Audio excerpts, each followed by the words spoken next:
Assalamualaikum warahmatullahi wabarakatuh. Yang terhormat Bapak Ibu dosen penguji pada proyek mata kuliah pengolahan citra digital. Jadi pada kesempatan kali ini kami akan membuat video untuk mempresentasikan hasil dari proyek kami yang berjudul Analisis Infeksi Malaria berdasarkan perbedaan tekstur citra sel darah menggunakan segmentasi thresholding. Baik, kita lanjut. Di sini ada beberapa anggota kami. Yang pertama adalah Lalu Aditya Pratama Jaindra, yang kedua adalah Zamzami Satria Tegar, yang ketiga adalah Aditya Rahmat Maulana, dan yang keempat adalah saya pribadi yaitu Rifki Akbar Utama Putra.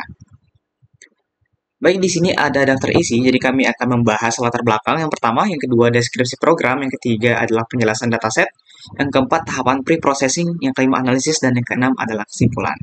Tanpa berlama-lama lagi, mari kita mulai. Baik, di sini saya akan menjelaskan proyek kelompok 3 pengolahan citra digital analisis infeksi malaria berdasarkan perbedaan tekstur citra sel darah menggunakan segmentasi thresholding. Sebelumnya, saya akan perkenalkan kelompok saya terlebih dahulu. Yang pertama ada Lalu Aditya Pratama Jaindra dengan NIM F1D023-10014. Yang kedua ada Zamzami Satria Tegar dengan NIM F1D023-10029. Kemudian saya sendiri Aditya Rahmat Maulana dengan NIM F1D023-10030. Kemudian yang terakhir itu ada Rifki Akbar Utama Putra dengan NIM F1D023-10149. Selanjutnya di sini pada bagian daftar isi, yang pertama saya akan bahas itu yang pertama adalah latar belakang, kemudian deskripsi program, penjelasan dataset, yang keempat itu tahapan pre-processing, yang kelima analisis, kemudian yang terakhir yaitu kesimpulan. Lanjut di sini, pada halaman latar belakang, malaria merupakan penyakit menular yang masih menjadi ancaman serius, terutama di wilayah tropis. Proses deteksinya umumnya dilakukan secara manual melalui pemeriksaan mikroskopis yang rentan terhadap kesalahan dan memerlukan waktu serta tenaga ahli.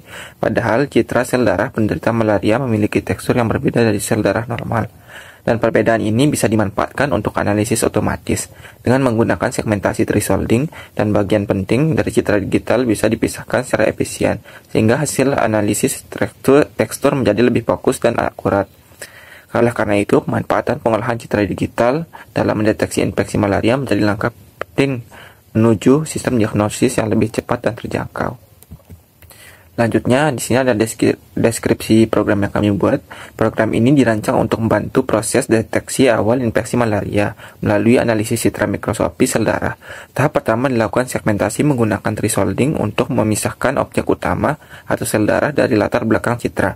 Setelah itu, program menganalisis membedakan antara sel darah normal dan sel berpotensi terinfeksi parasit malaria. Dengan pendekatan ini, program diharapkan mampu memberikan dukungan awal dalam sistem diagnosis malaria secara otomatis dan efisien. Kemudian di sini penjelasan datasetnya. Dataset yang kami punya itu ada dua, yaitu uninfected dan parasitis. Penjelasan dataset yang pertama itu yang uninfected. Pada gambar ini terlihat sel-sel berwarna merah muda dengan bentuk bulat dan rata. Warna ini warna di dalam sel tampak merah dan tampak merata dan bersih, tanpa titik atau bercak. Semua sel terlihat seragam, tidak menunjukkan tanda-tanda gangguan. Kemudian yang kedua itu parasitis. Pada gambar terlihat sel berwarna merah muda dengan ada titik gelap di dalamnya. Titik-titik ini tampak berbeda dari sel yang tidak terinfeksi dan menunjukkan bahwa sel tersebut tidak normal. Warnanya tidak merata dan ada benda asing di dalam sel. Kemudian di sini ada tahapan pre-processing. Yang pertama itu ada resize, grayscale, sama normalisasi. Yang kedua itu thresholding dan median. Yang ketiga itu erosi, segmentasi atau masking. Yang pertama di sini percobaan before resize grayscale. Gambar ditampilkan merupakan hasil percobaan before, yaitu tahap awal sebelum dilakukan percobaan 1, 2, dan 3. Pada tahap ini, gambar sel darahnya hanya diproses menggunakan metode resize dan konversi ke grayscale, tanpa tahapan-tahapan pre-processing, tahapan-tahapan seperti normalisasi, thresholding, atau segmentasi. Tujuan resize adalah untuk menyamakan ukuran gambar agar seragam saat diproses lebih lanjut. Sedangkan konversi ke grayscale menghilangkan informasi warna dan menekankan struktur serta tekstur sel. Hasilnya, sel darah terlihat lebih jelas dalam kontur dan kerapatan intensitas. Namun, kontras antara fitur belum sekuat ditambahkan tahap normalisasi, seperti pada percobaan lanjutan. Kemudian di sini, percobaan before resize sama grayscale. Hasil akurasi percobaan before menunjukkan hasil akurasi model di mana SPM memiliki akurasi tertinggi. sebesar 0,875, diikuti oleh random forest dan KNN yang sama-sama memperoleh akurasi 850. Hal ini menunjukkan bahwa dalam percobaan tersebut SPM lebih unggul sedikit dalam mengklasifikasikan data uji dibandingkan dua model lainnya. Kemudian di sini ada resize, grayscale, sama normalisasi. Pada percobaan pertama ini, dua gambar sel darah terinfeksi dan tidak terinfeksi telah diproses menggunakan teknik resize. Teknik resize, grayscale, dan normalisasi. Hasil konversi grayscale berhasil menghilangkan informasi warna sehingga struktur tekstur sel lebih mudah diamati. Sel yang tidak terinfeksi terlihat halus dan seragam, sedangkan sel yang terinfeksi menunjukkan adanya titik gelap yang mencolok di bagian tengah sel. Perbedaan ini semakin jelas setelah menormalisasi dilakukan karena kontras antara area normal dan bercak gelap menjadi lebih tajam. Dengan demikian, ketiga metode ini membantu memperjelas fitur visual penting yang dapat digunakan untuk membedakan sel sehat dan sel yang menunjukkan tanda-tanda infeksi. Kemudian di sini ada resize, grayscale, sama normalisasi pada percobaan pertama. Bisa kita lihat hasil dari akurasi percobaan pertama ini menunjukkan bahwa SPM memiliki kinerja terbaik dengan akurasi 90%, diikuti oleh KNN sebesar 82,5% dan random forest sebesar 77,5%. Ini menunjukkan bahwa SPM paling efektif dalam mengenali pola data uji pada percobaan ini. Dan percobaan kedua itu thresholding median. Pada percobaan kedua ini, gambar telah diproses menggunakan metode thresholding dan median filtering. Hasil dari metode thresholding menunjukkan pemisahan yang lebih tegas antara latar belakang dan objek utama, yang memungkinkan deteksi area gelap titik infeksi pada sel terinfeksi menjadi lebih jelas. Sementara itu, penerapan median filtering membantu mengurangi noise serta mempertahankan kontur dan struktur sel, sehingga bentuk asli sel tetap terlihat meskipun beberapa detail halus menjadi lebih lembut pada gambar sel terinfeksi. Titik gelap setelah terlihat mencolok meskipun melalui penyaringan median, mengindikasikan bahwa fitur tersebut adalah bagian dari signifikan dari struktur sel, bukan noise. Kombinasi kedua metode ini digunakan dalam menonjolkan perbedaan tekstur dan fitur intrasel yang mendukung proses identifikasi malaria berbasis citra digital. Kemudian di sini analisis thresholding median. Pada percobaan kedua ini, KNN memberikan akurasi tertinggi sebesar 0,7, mengungguli random forest dan SPM yang masing-masing memperoleh akurasi 0,675. Kemudian percobaan ketiga di sini erosi, segmentasi, atau masking. Pada percobaan ketiga ini, metode erosi, segmentasi, atau masking diterapkan untuk menonjolkan fitur struktural yang membedakan antara sel sehat dan yang terinfeksi. Proses erosi secara efektif menggunakan area pinggiran sel sehingga memperjelas struktur inti serta mengeliminasi elemen kecil yang tidak relevan, seperti noise atau artefak tepi. Hal ini menghasilkan gambar yang lebih bersih dan fokus pada struktur utama sel. Segmentasi atau masking kemudian digunakan untuk mengisolasi area penting dari gambar, terutama pada sel terinfeksi, di mana titik gelap yang menjadi indikasi keberadaan parasit tampak menonjol setelah masking dilakukan. Sebaliknya, pada sel sehat, hasil segmentasi menunjukkan area yang lebih seragam tanpa gangguan bercak gelap. Kemudian yang selanjutnya di sini percobaan ketiga juga masih erosi, segmentasi, atau masking. Hasil pada percobaan ketiga ini di mana SPM mencatat akurasi tertinggi sebesar 0,925%, mengungguli random forest dan KNN yang masing-masing peroleh akurasi 0,85. Ini menunjukkan bahwa dalam percobaan ini SPM paling efektif dalam klasifikasikan data uji dibanding dua model lainnya. Kesimpulan yang bisa kita ambil dari semuanya adalah berdasarkan hasil akurasi percobaan dapat disimpulkan bahwa percobaan 3 merupakan yang paling optimal dengan akurasi tertinggi dicapai oleh modul SPM sebesar 0,925. Hal ini menunjukkan bahwa kombinasi preprocessing, ekstraksi fitur tekstur dan normalisasi yang digunakan pada percobaan tersebut memberikan hasil paling efektif dalam mengklasifikasikan data uji. Meskipun SPM juga tampil baik dalam percobaan sebelumnya, peningkatan akurasi pada percobaan 3 menunjukkan bahwa pendekatan yang diterapkan berhasil meningkatkan performa model. Dengan demikian, percobaan ini dikatakan berhasil karena menunjukkan peningkatan performa klasifikasi yang signifikan dibanding percobaan sebelumnya. Terima kasih. Sekian penjelasan dari saya kembalikan kembali kepada moderator. Baik, saya Rifki Akbar Utama Putra dengan NIM F1D023101149. Pada kesempatan kali ini, sebagai pembicara kedua, akan menjelaskan tentang percobaan pertama tentang proyek kami, yaitu analisis infeksi malaria berdasarkan perbedaan tekstur citra sel darah menggunakan segmentasi thresholding. Baik, kita masuk ke percobaan pertama. Di sini, seperti yang bisa dilihat, di sini terdapat library yang kami gunakan, lebih dari 10 library. Kemudian dalam proyek ini, Coordinates itu menggunakan berbagai library yang diimpor untuk menunjang proses pengolahan citra, ekstraksi fitur, dan klasifikasi menggunakan machine learning. Nah, kemudian kita lanjut ke bawah. Setelah library yang digunakan, di sini ada data loading. Jadi, data loading ini adalah proses yang digunakan atau code yang digunakan untuk membaca dan memproses gambar dari dua folder berbeda, yaitu folder parasit sama uninfected, yang masing-masing mempresentasikan label dalam klasifikasi citra. Jadi misalnya gambar sel darah yang terinfeksi malaria ya data, dan yang sehat tuh kayak gimana sih.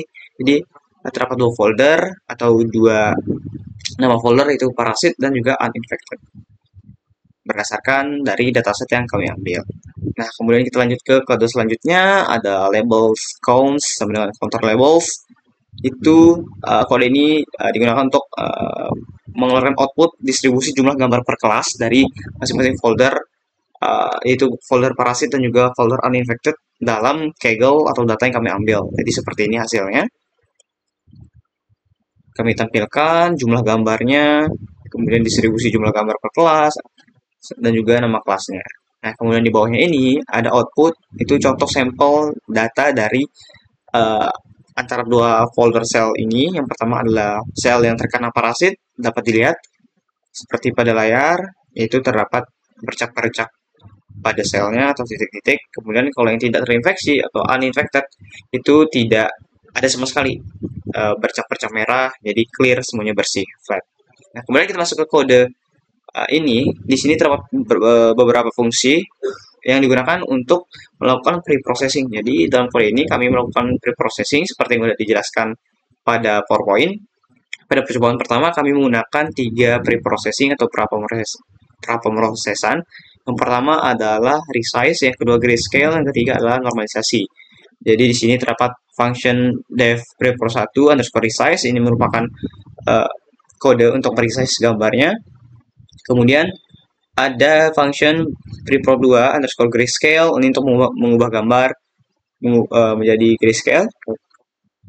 Kemudian kita lanjut ke prepro 3 atau normalization, ini adalah untuk menormalisasikan data.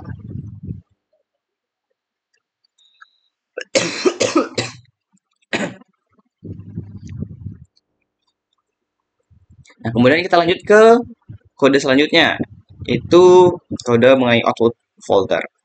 Jadi kode ini adalah kodenya digunakan untuk mengupload gambar atau mengekstrak gambar ketika kode dijalankan. Jadi di sini output underscore folder sama dengan preprocessed underscore output 1. Jadi ketika pemrosesan atau pemrosesan dijalankan, jadi hasilnya bakalan masuk ke dalam folder yang bernama preprocessed underscore output 1. Jadi seperti itu. Ini merupakan tahapan processing manualnya dengan resize manual ke 100x100, kemudian grayscale mengkonversi manual melalui grayscale dengan grayscale, kemudian normalisasi manual, kemudian mengubah tipe data untuk ekstraksi fiturnya. Nah, kemudian kita masuk ke feature extraction. Di sini ada dev GLCM. Di sini digunakan untuk menghitung matriks Gray Level CO Occurrence Matrix, itu representasi statistik tekstur dari citra berdasarkan frekuensi kemunculan pasangan nilai pixel dengan jarak dan arah tertentu. Jadi fungsi menerima dua parameter, yaitu image atau citra dalam bentuk grayscale dan derajat atau sudut arah tekstur yang ingin dianalisis. Itu ada 0, 45, 90 atau 135 derajat. Nah, kemudian kita masuk ke kode selanjutnya. Di sini terdapat sekumpulan fungsi seperti correlation, dissimilarity, homogeneity, contrast, SMM, ASM, energy, dan juga entropy GLCM. Nah, jadi ini fungsi-fungsi seperti correlation dan sebagainya itu digunakan untuk menghitung masing-masing properti tekstur dari matriks GLCM yang di atas tadi. Kemudian mengembalikan nilai skalar yang mempresentasikan karakteristik tekstur citra. Jadi nilai-nilai ini itu membantu dalam mendeskripsikan pola tekstur seperti keteraturan, variasi, dan kontras antar pixel. Sedangkan fungsi entropi GLCM ini menggunakan fungsi entropi dari pustaka Skippy.stats untuk menghitung entropi dari matriks GLCM yang sudah diratakan, yang mengukur tingkat ketidakteraturan atau kompleksitas dari tekstur citranya. Nah, kemudian kita masuk ke kode berikut, derajat 0, derajat 45, derajat 90, sampai derajat 135 ada di sini. Jadi kode di atas digunakan untuk menghitung dan menyimpan matriks GLCM dari setiap citra yang telah diproses dalam list data preprocessed pada 4 arah sudut yang berbeda tadi, yaitu 0 derajat, 45 derajat, 90 derajat dan 135 derajat. Kemudian kita lanjut ke kode ini, kontras 0, kontras 45, kontras 90, dan kontras 135 untuk mendefinisikan beberapa list kosong yang akan digunakan untuk menyimpan nilai fitur tekstur yang diekstraksi dalam matriks GLCM pada 4 arah sudut yang berbeda. Nah, kemudian kita lanjut ke kode yang di bawahnya. Di sini terdapat perulangan atau looping. Jadi kode di atas itu melakukan ekstraksi fitur dari setiap matriks GLCM yang telah dihitung pada 4 sudut yang berbeda. Jadi untuk seluruh citra yang telah dipraproses. Jadi dengan menggunakan fungsi-fungsi seperti correlation, contrast, dan lain sebagainya. Kode ini digunakan untuk menghitung nilai masing-masing fitur tekstur dari citra matriks GLCM pada setiap sudutnya masing-masing. Kemudian kita lanjut ke kode di atas, data table. Di sini ada tabel yang ditampilkan dengan nama file, label, contrast, homogeneity-nya berapa, dan lain-lain.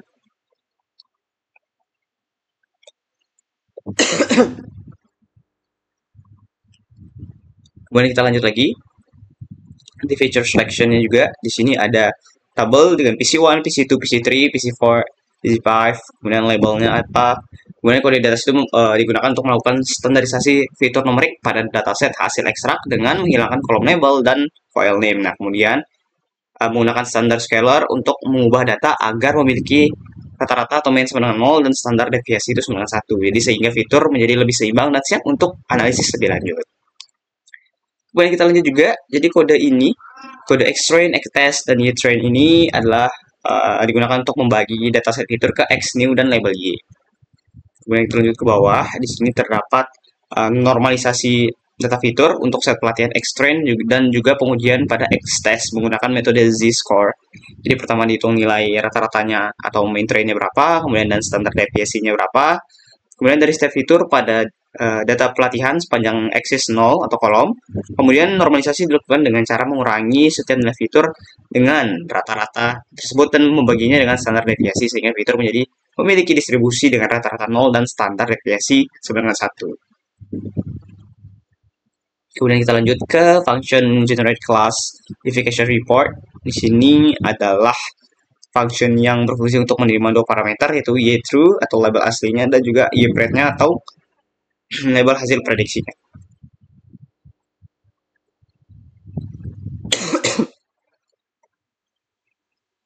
Kemudian mencetak tinggal petik untuk evaluasi performa model klasifikasi.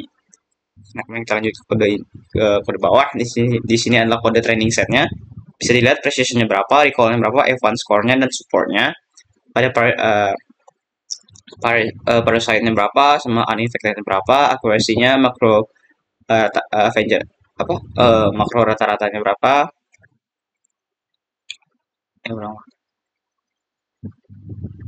Kemudian kita lanjut ke kode di bawahnya. Ada di sini terdapat data training set. Bisa dilihat precision-nya berapa, recall-nya berapa, F1 score-nya berapa, kemudian support-nya berapa.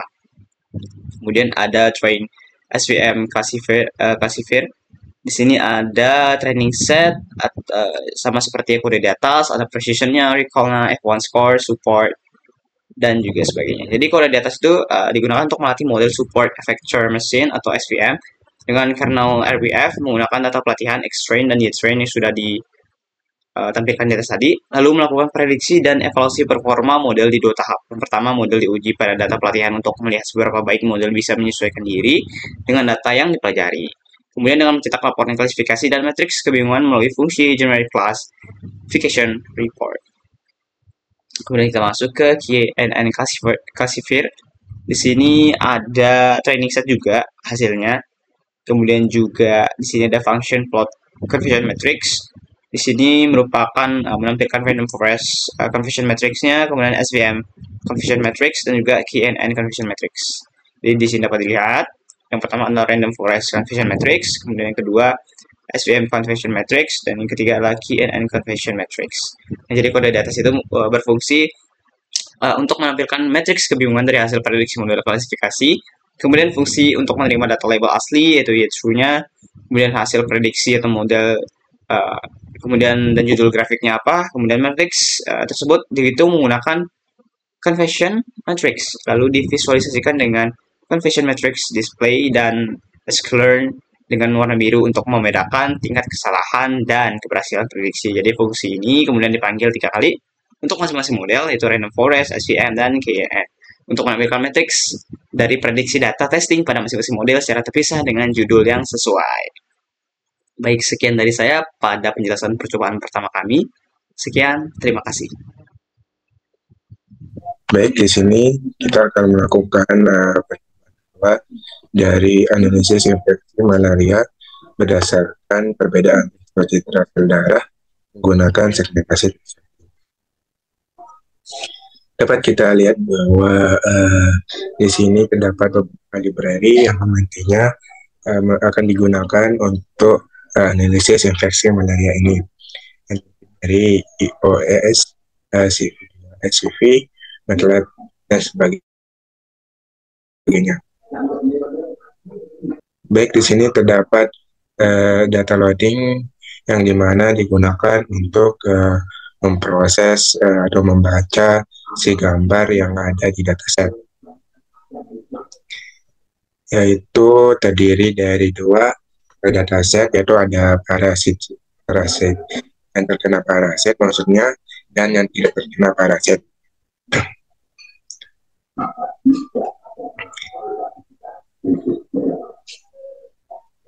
Selanjutnya di sini terdapat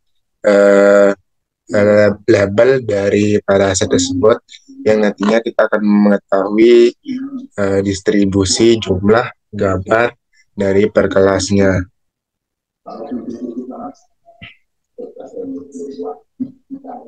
Yang sudah dijelaskan sama rekan sebelumnya pada percobaan, yaitu ini merupakan contoh distribusi jumlah gambar per kelas dari si yang terkena dan yang tidak terkena. Selanjutnya ini merupakan contoh sampel dari parasitnya itu, yaitu dapat dilihat bahwa parasit ini yang terdapat tanda bintik-bintik merah atau dia terkena malaria. Terus yang gambar satuannya yaitu uninfest, atau dia itu murni atau tidak terkena apa-apa di dalam kulitnya.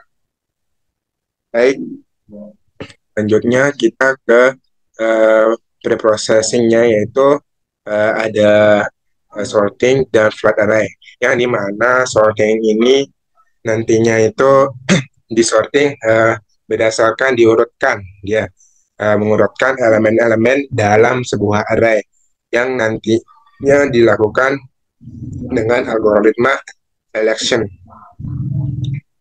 sehingga si sorting ini nantinya menjadi satu buah array.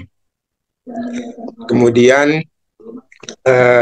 fungsi dari flat array ini nantinya digunakan untuk membuat array satu dimensi dari array dari array 2 dimensi.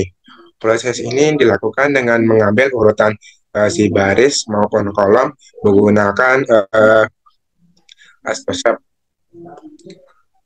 Lanjut ke tahap proses pre-processing, yaitu pada percobaan 1 dilakukannya perusahaan resize.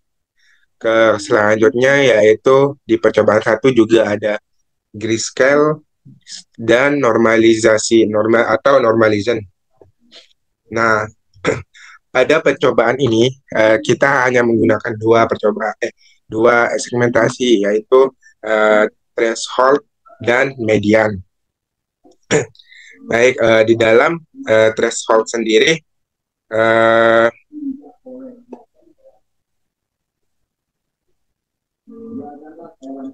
terdapat 2 parameter, yaitu index dan threshold, yang nantinya apabila dia ambang batasnya lebih besar dari threshold, maka nantinya dia akan diset menjadi 255 atau mendekati putih. Sedangkan sisanya yaitu 0 bakalan tetap diset menjadi hitam sehingga menghasilkan citra biner. Terus pada median sendiri, yaitu dia melakukan proses penyaringan median atau yang sering kita sebut sebagai median sharing median filtering, yang dimana dia untuk mereduksi si noise pada citra malaria ini. Fungsi dari median ini sendiri menambahkan padding pada citra dan menggunakan ukuran yang tertentu untuk mengambil nilai tengah sesuai namanya, yaitu media dari piksel-piksel tersebut.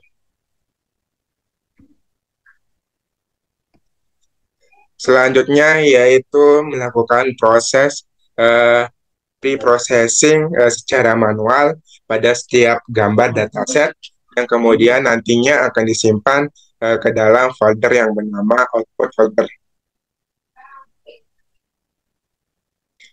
Yang selanjutnya di sini terdapat tahapan processing secara manual, yaitu yang pertama itu image resize, yang nantinya resize-nya ini diset menjadi ukuran 100x100.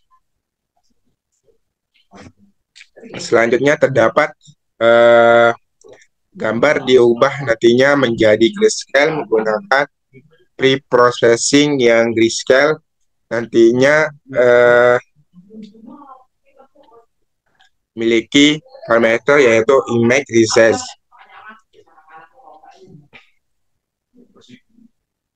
Selanjutnya yaitu terdapat tahapan dari thresholding yang secara manual, yang nantinya ditetapkan nilai ambang batasnya itu sebesar 118 untuk mengubah dia gambar menjadi binet hitam putih. Kemudian biner ini akan diproses melalui prep yang kelima pada median yang menggunakan ukuran 3,3 atau 3x3 untuk mereduksi si noise melalui filtering median sendiri. Ini terdapat normalisasi secara manual. Selanjutnya yaitu terdapat dia akan mengubah tipe data yang integer untuk ekstraksi si fiturnya sendiri. Selanjutnya yaitu di sini terdapat perhitung atau aritmatika dari GLCM sendiri, yaitu citra grayscale berdasarkan arah tertentu berdasarkan dua parameter, yaitu image sebagai citra inputan dalam skala keabuan, grayscale sesuai derajatnya yaitu 0 derajat, 45 derajat, 90 derajat, dan 135 derajat. Selanjutnya yaitu digunakan dalam ini sebagai menghitung fitur tekstur dari matriks GLCM yang sebelumnya telah dihitung dari citra grayscale, yaitu sesuai dari piksel-pikselnya yang saling berkorelasi satu sama lain dalam satu arah.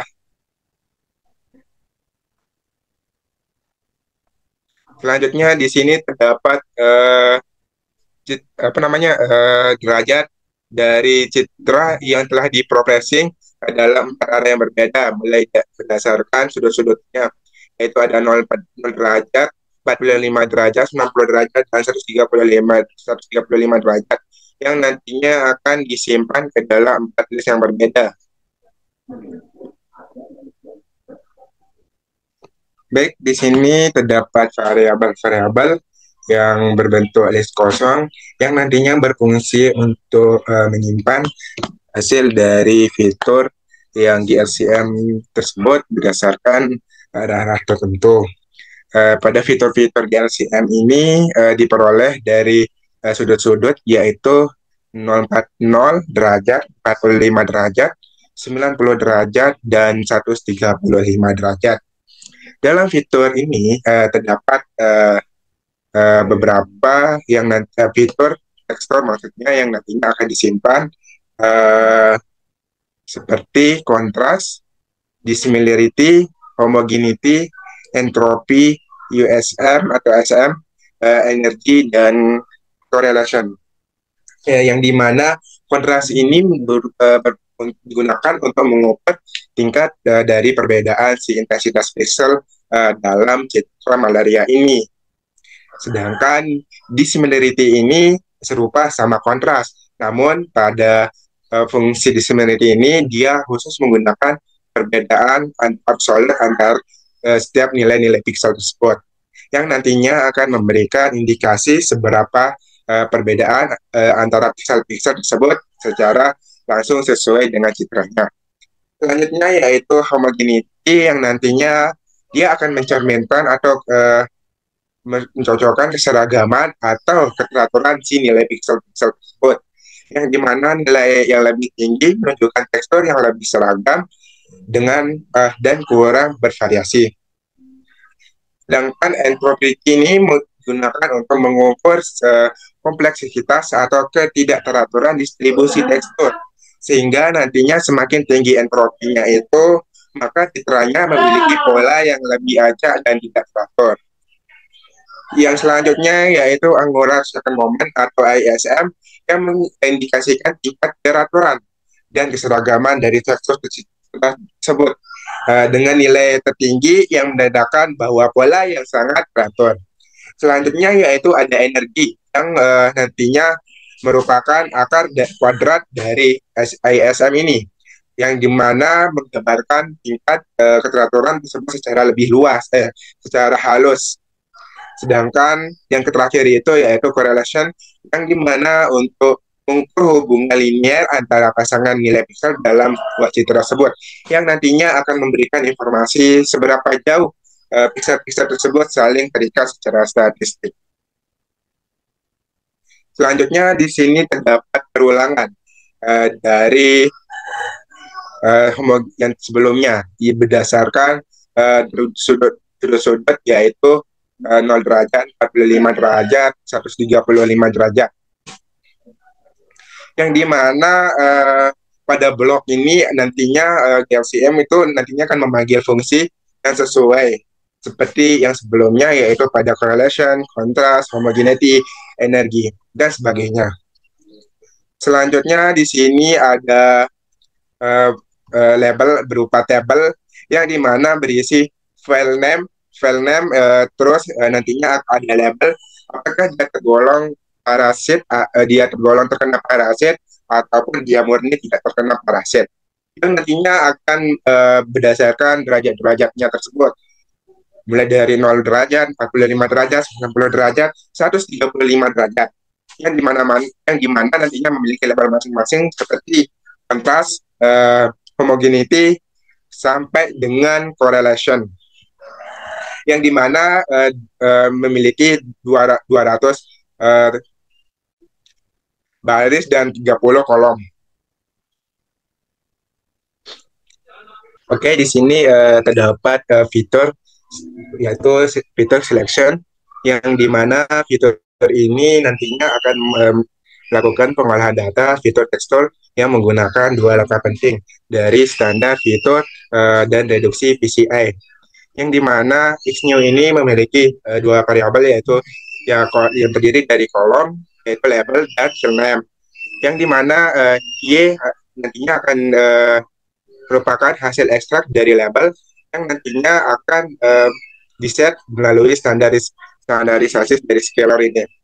Selanjutnya dapat diketahui bahwa dari tabel ini terdapat explain variance strategy yang terdiri dari beberapa, yaitu 0,739 dan 0,2169 yang terdiri dari dua buah nomor dari komandus, sehingga nantinya pada PCI 1 dan PCI 2 itu memiliki label yang tergolong dari terkena parasit. Selanjutnya di sini terdapat kode yang digunakan untuk membagi si data fitur dan label menjadi dua buah bagian.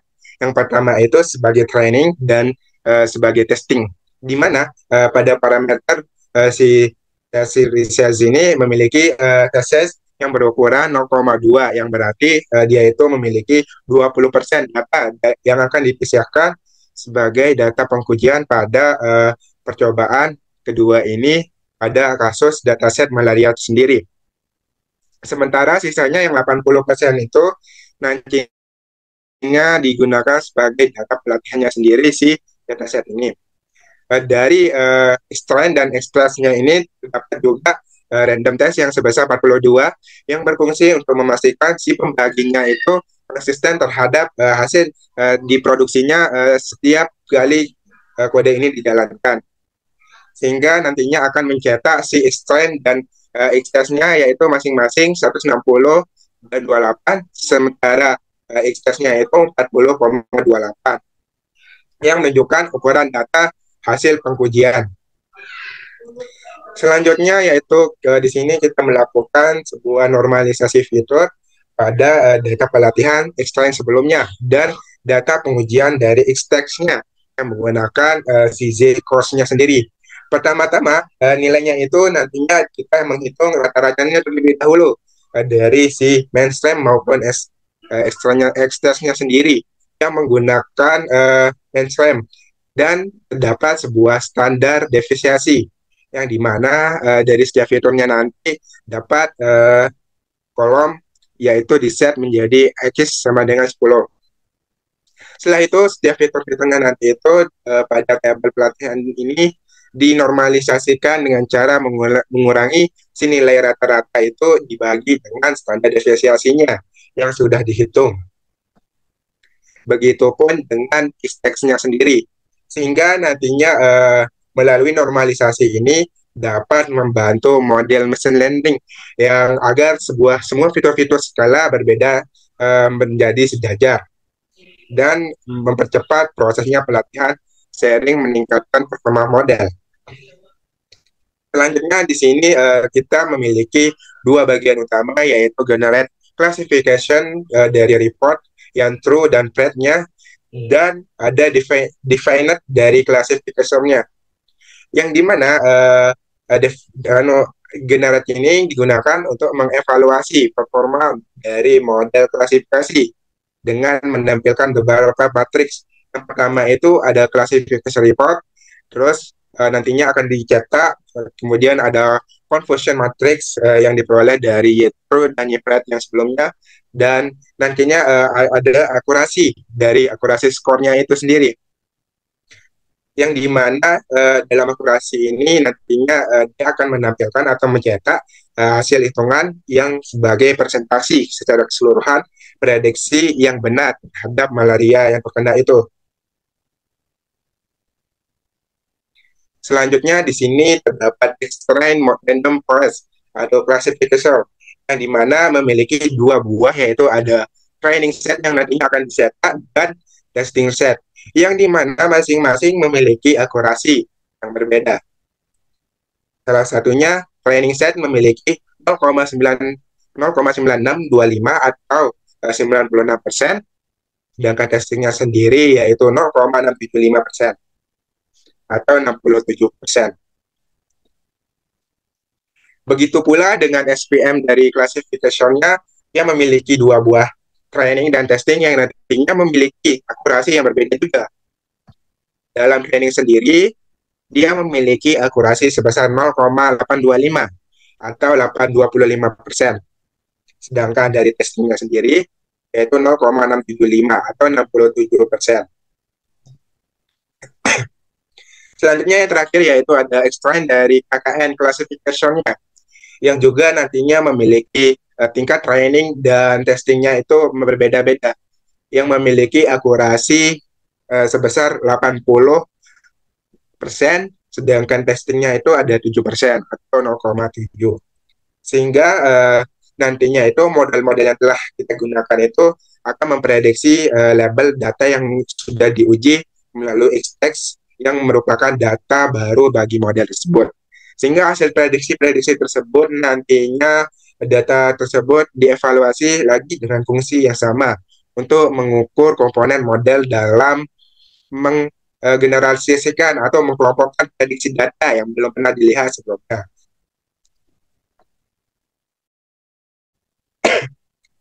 Selanjutnya di sini terdapat label yaitu plot dari configuration matrix yang terdiri dari true dan false dari title-nya sendiri, yang dimana konfigurasinya itu diperoleh dari Yetro dan Nyepet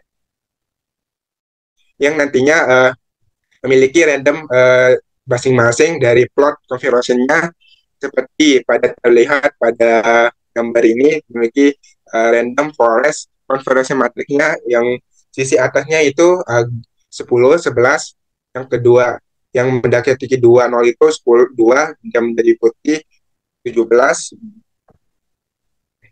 memiliki. Begitupun dengan SVM dari conversion matrixnya terlihat bahwa di sini itu kan juga dengan KKN-nya sendiri yang sama seperti yang diperoleh dari sebelumnya, yaitu tetapi terlihat jelas perbedaan dari ketiganya. Mungkin sekian dari percobaan kedua, selanjutnya ke percobaan ketiga. Terima kasih. Baik, Assalamualaikum warahmatullahi wabarakatuh. Jadi di sini perkenalkan sebelumnya saya Lala Dita Pratama Jalendra dengan NIM F1D03100114. Jadi di sini saya akan menjelaskan percobaan ketiga dengan materi kami, dengan proyek kami yaitu analisis infeksi malaria berdasarkan perbedaan tekstur citra menggunakan segmen folding. Jadi di sini pertama kita mengimport library ini butuhkan, kemudian kita load data loading dengan dari ini dataset, file dataset dengan label parasitas dan non-infected. Kemudian di sini kita melakukan resize untuk pemudahan pemrosesan karena jumlah datanya yang sangat banyak, dimana di sini kita resize ke ukuran 100 kali 100 pixel. Kemudian di sini kita menampilkan jumlah data atau distribusi gambar yang kita punya per masing label, yaitu ada parasitas dan infected sama-sama ada 100. Kemudian di sini ada contoh sampel data, yaitu di mana yang sebelah kiri ini adalah parasitas dengan terlihat bercak seperti keunguan gini dan uninfected yang bersih begini. Kemudian pada pre-processing di sini kita punya function support di mana ada function untuk sorting, filter array, fit untuk mencocokkan dengan structuring elemen, kemudian get parasite untuk mengubah citra menjadi citra biner, yaitu 255 dikurangi parasit, dimana menggunakan threshold dari 118 diubah ke 255 gitu. Kemudian di sini ada structuring elemen 5x5 dengan nilai 1.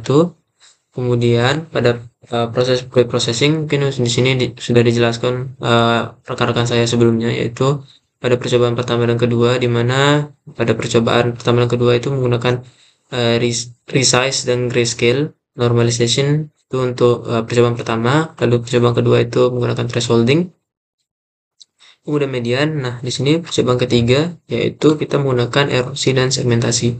Yang pertama erosi, yaitu kita membuat variabel untuk penyimpanan gambarnya, yaitu file erosi dengan image.shape dan tipe data Win8. Kemudian kita melakukan perulangan untuk baris dan kolomnya pada setiap citra. Kemudian dari ininya kita mengambil window untuk dilakukan pencocokan dengan structuring element atau submatrixnya. Submatrix dari image itu kita cocokkan dengan structuring elemennya. Jika cocok maka kita tambahkan kayak gitu. Nah, di sini fungsi pencocokan yang saya bilang tadi yaitu fungsi fit dengan window dan structuring element dan return erosi. Kemudian pada proses function segmentasi di sini kita get parasite dulu untuk nya. Kemudian setelah itu kita lakukan erosi atau deteksi tepi dari image parasite di atas dengan structuring elemen yang kita punya. Kemudian setelah dilakukan deteksi tepi, kita lakukan denoising dengan median, yaitu dengan ukuran 4x4. Kemudian dari sana kita lakukan bitwise image untuk maskingnya dari si meta parasite-nya. Kemudian di sini setelah itu kita lakukan perulangan untuk processing datanya untuk dilakukan disimpan ke preproses 1/3. Di sini untuk tahap percobaan pertama dan kedua itu di sini. Kemudian untuk percobaan ketiga itu kita lakukan segmentasi dari image resize dan image yang hasil ubah tipe data ke Win8 dari hasil normalisasi.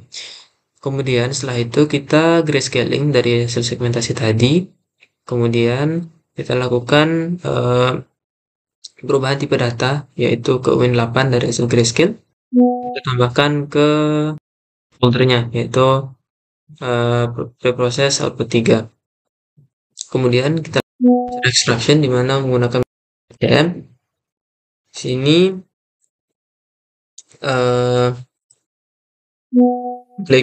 menggunakan Greyco matrix yaitu dari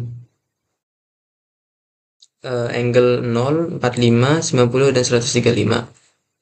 Kemudian dari feature extraction ini kita mendefinisikan fungsi-fungsinya, yaitu ada correlation, dissimilarity, homogeneity dan seterusnya. Kemudian dari sana kita lakukan untuk ekstraksi fiturnya dengan menambahkan sesuai dengan derajat yang diproses, yaitu derajat 0, derajat 90 dan 135. Kemudian ini seterusnya sama fungsinya. Kemudian di sini kita ubah dari hasil data yang kita dapatkan di atas ke dalam data frame menggunakan pandas. Di sini kita dapat yaitu file name-nya, kemudian labelnya dari mana, kemudian nilai skalar dari proses feature ekstraksi di atas. Dengan jumlah sebanyak data yang di pre-processing.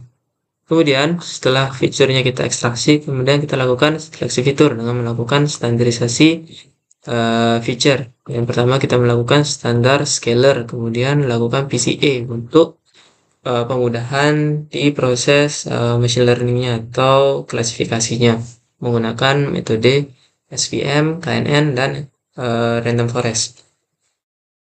Dan di sini setelah kita lakukan seleksi fitur, kita lakukan untuk pemisahan dataset atau split dataset, di mana di sini kita menggunakan 0,2 atau 20% untuk testing dan 80%-nya untuk training.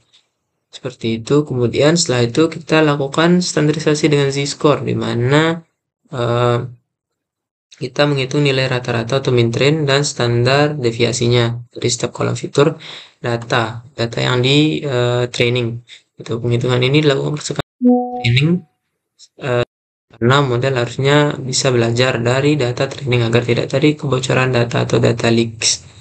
Kemudian di sini kita generate classification report, di mana kita mengevaluasi performa model klasifikasi yang menerima dua input yaitu true dan predict. Kemudian fungsi ini akan menampilkan 3 hal utama yaitu classification report, di mana yang pertama yaitu classification report yang memberikan ringkasan metrik evaluasi seperti precision, recall, dan F1 score untuk setiap kelas. Kemudian yang kedua itu ada confusion matrix, yaitu menunjukkan matriks kesalahan prediksi yang memperlihatkan jumlah prediksi yang benar dan salah per kelasnya. Kemudian yang ketiga itu fungsi ini akan di mana akan mencetak akurasi skor, yaitu keseluruhan presentasi prediksi yang tepat dari total data. Jadi itu. Kemudian kita classifier itu antara random forest classifier, SVM, kemudian KNN. Kemudian di sini kita dapat untuk hasil dari training dan testingnya, di mana di sini untuk random forest itu kita dapat di training yaitu sebesar akurasinya sebesar 98% dan testingnya 55%.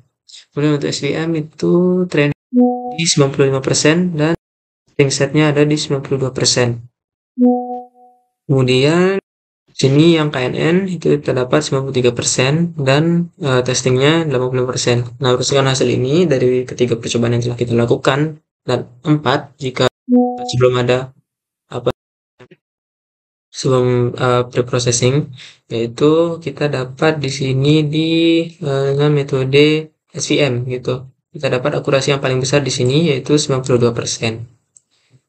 Sekian dari saya. Terima kasih.